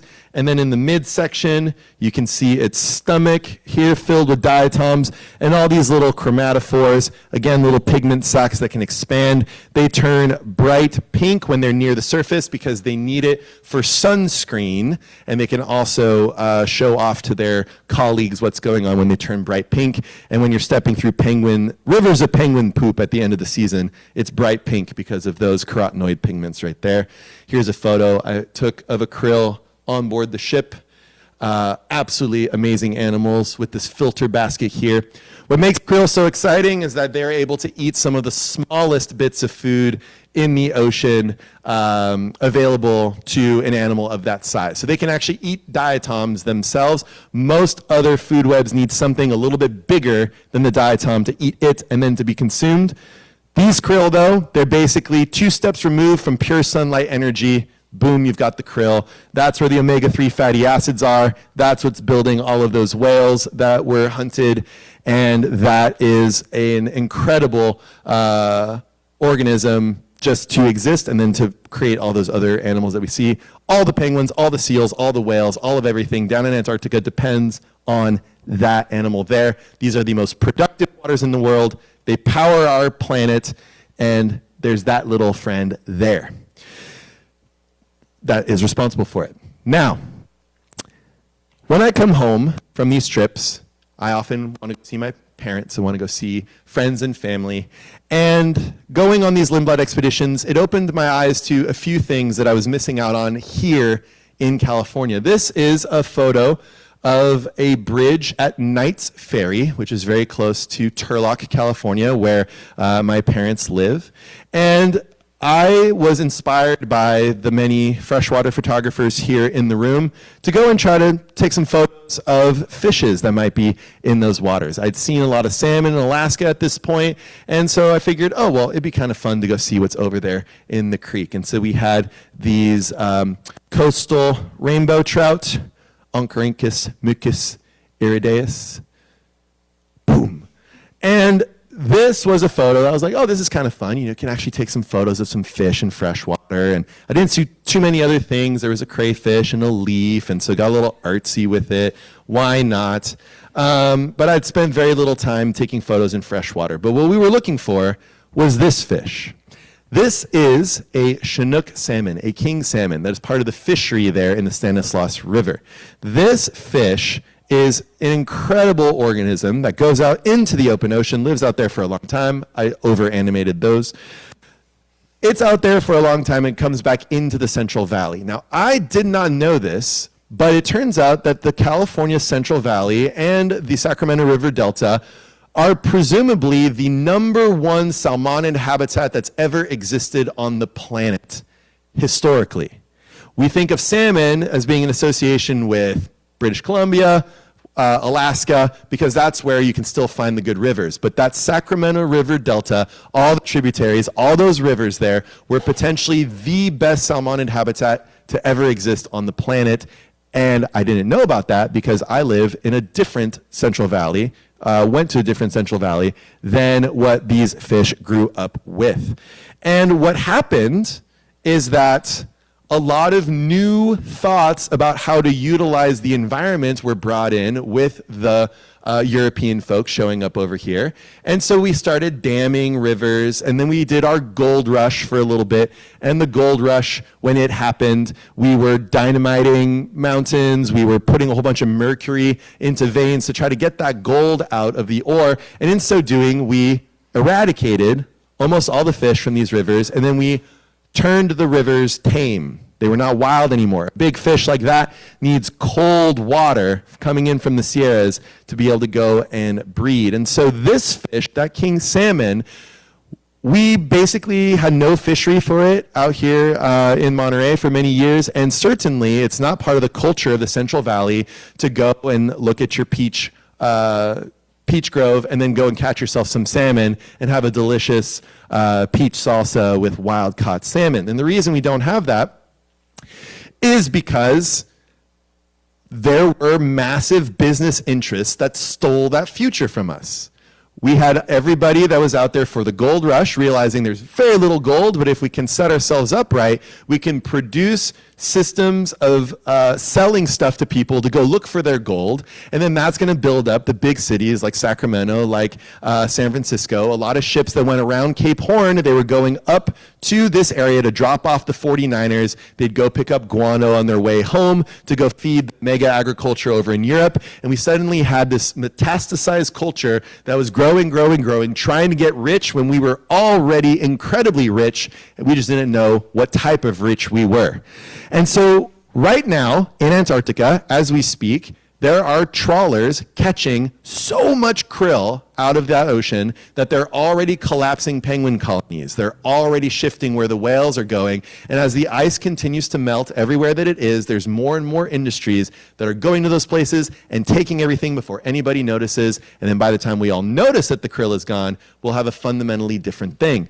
What fundamentally different environment going on? Where is that krill going? That krill is going to feed farmed salmon. Why do we need farmed salmon?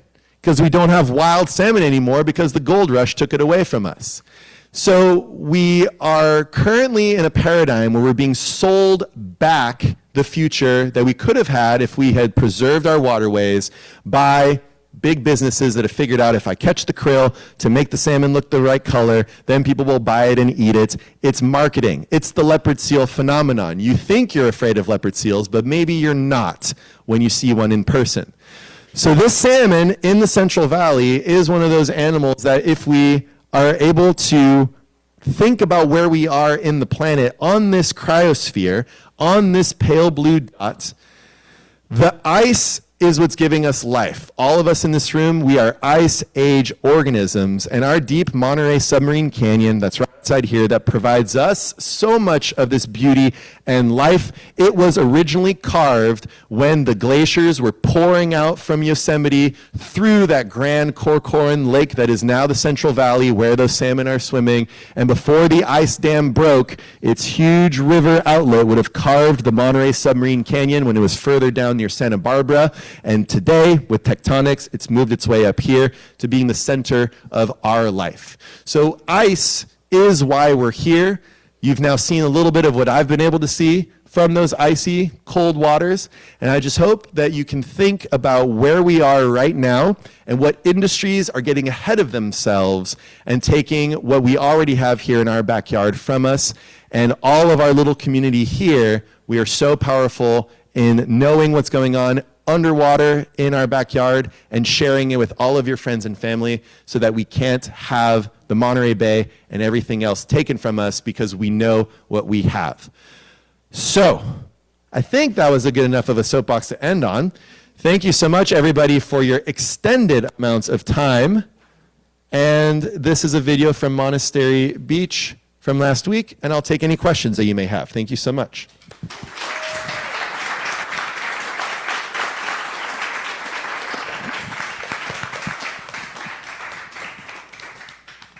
My goodness. Thank you for staying. I know your butts are probably asleep. All right, everybody. So if you got any questions, feel free to raise your hand and we'll bring you over the mic. Can you talk about some of the macro optics you use to get the smallest of the small? Yeah. So I brought my camera over here that took these photos in almost the same setup as what I've been diving recently. But on the front, so I have a Sony A1 with a, I think it's the 24 to 70. 28 to 60. Thanks, bud. On the front. I'm not one of those technical photographers. And I have the WWLB. This is the wide angle lens. And because the camera is inside the housing with that short little kit lens, this lens gives me the wide angle. And then I can take this lens element off, put it up here on this little bayonet. And then this is my macro lens right here that I take off and put on the front. And then I have a macro camera. So because we're going to places where likely nobody's really dove before, we don't know what we're going to see. And often on a dive, there's like nothing, nothing, nothing. Oh, of course, it's a big thing. And I have my macro lens. So this was a setup that I worked on to be able to take photos and videos of anything we might see in terms of size.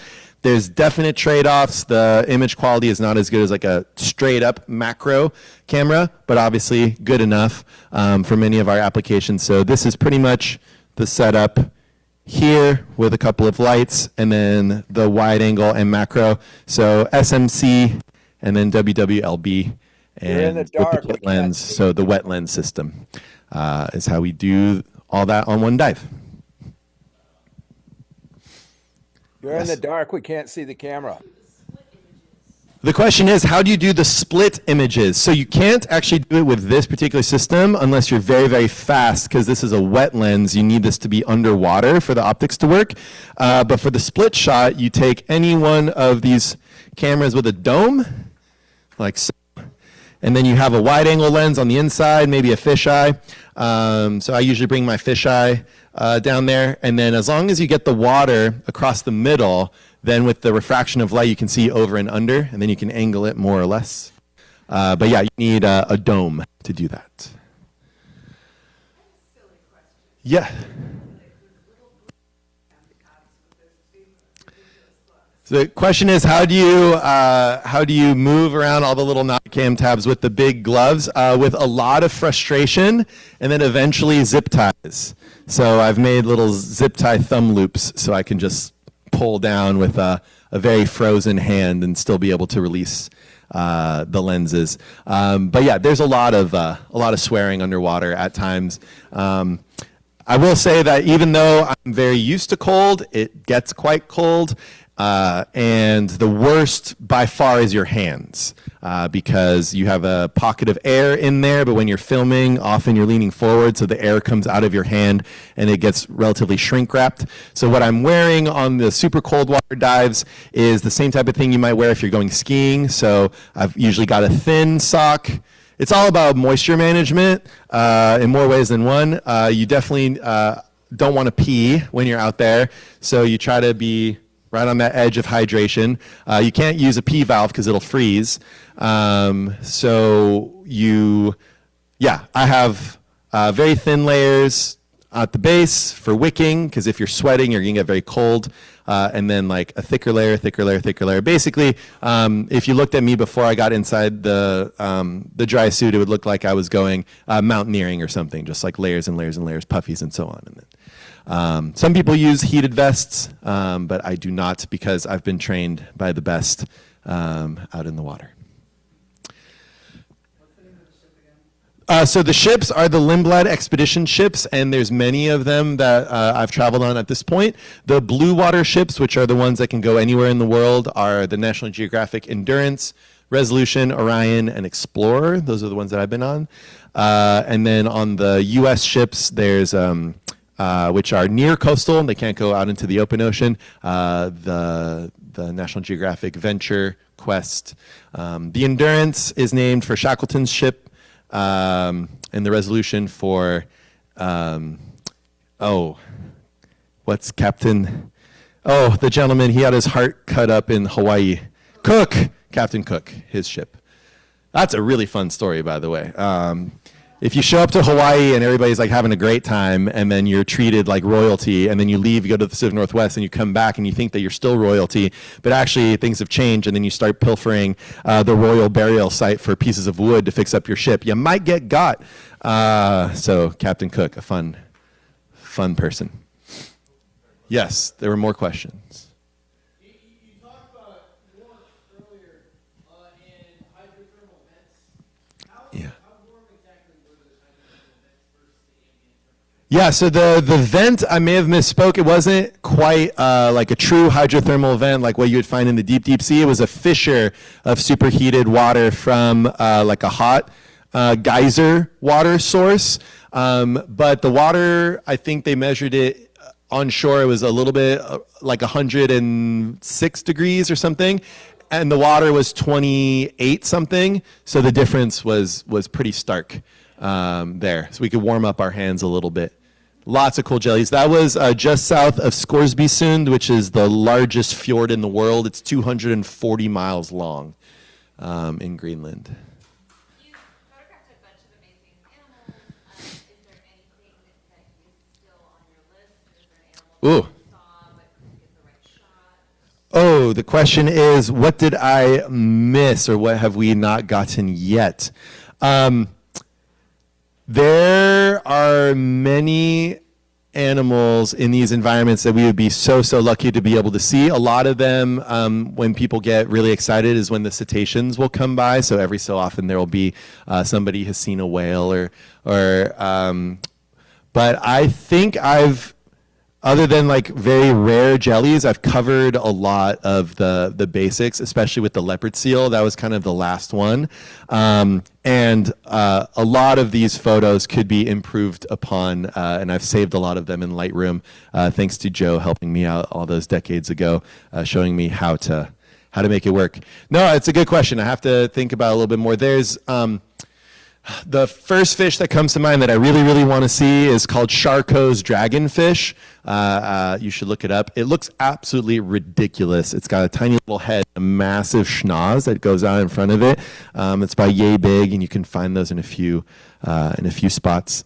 That's the first one that I can think of. But yeah, I've been very fortunate that I feel very satisfied. In fact, I was quite stressed putting this presentation together. We're almost at 2 hours, amazingly. And I was like, yeah, there's a lot to talk about in these areas. So I hope... What the hell, Siri? I don't understand. Whatever, Siri. That's why I'm moving to Claude. More questions. Yes. Did I eat the narwhal, and if so, how did it taste? I did not eat that narwhal, but I was given by my friend Lars a gift that I could not refuse of some beluga. And it was huge on purpose because he wanted to see me suffer. And so I ate a little bit of it. You eat it with salt. And apparently narwhal tastes a lot better than beluga. The blubber is extremely fishy, as you can imagine. It's all oil. Just pure fat, and then the skin is extremely chewy. So to the Western palate, the difference between like viscosity and crunch is very challenging. And so Lars watched me chew on this thing for a very long time and was laughing the entire time. That was quite funny. And now I'm good. I don't need to partake anymore. But Lars mentioned, you don't have a taste for this stuff because there's pizza nearby. But when you're out on the ice for months on end fishing or hunting, your brain clicks into, I just need fat. I need fuel. And the Inuit are, and everybody up in the Canadian high Arctic, all the way over to Norway and Finland, Sweden.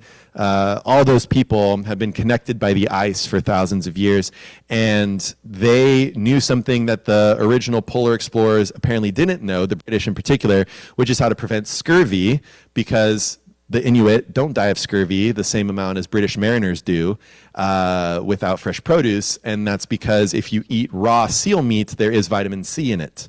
If you cook it, it goes away. So there's a certain amount of raw seal meat that you eat, or raw whale meat, and there's vitamin C in it, and so you don't develop scurvy. And so there were multiple expeditions to the Antarctic that have various people who lose command of their ships because they're going insane as their brain consumes itself from a lack of vitamin C. And then the person who saves the day is the one who knows that you're supposed to eat the seal meat raw. And that was the Belgica expedition. Was saved by the second in command being able to take command to be like, you're going to eat the seal, and you're going to eat it raw, and you're going to like it, and you're going to survive, and your teeth aren't going to fall out. So, the Inuit eating the whales. One of the things we mentioned to the guests is it's really important to humble yourself in the face of new information, in particular in a context that you didn't grow up in or aren't aware of. And the reason that we would not want to hunt narwhals ourselves is because we got rid of so many of them with industrial whaling. But for the folks up there, it's still their primary source of food. And the Danish government or the Canadian government tries really hard to sell people on avocados and watermelon in the stores that are like $20 a pound.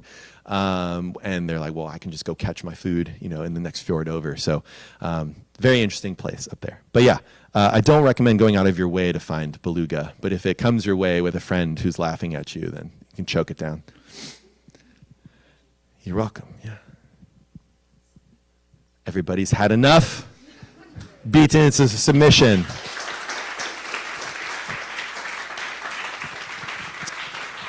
I'll just conclude. Just thank you from the bottom of my heart to this incredible community. You are the ones that have seen me from my humble beginnings at the Breakwater all the way into this world. And I thank you so very much for taking a closer look at these photos and for being a part of this best dive community in the world. So thank you all in this room. And on Zoom, thank you. Thanks, Cameron. All right, go home, go to bed.